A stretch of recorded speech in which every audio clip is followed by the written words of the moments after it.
3.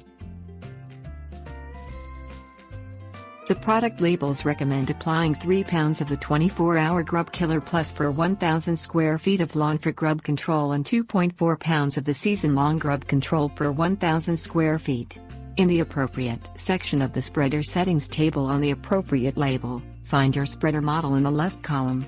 Move horizontally across the table to the correct application rate column. This gives you the setting for your spreader.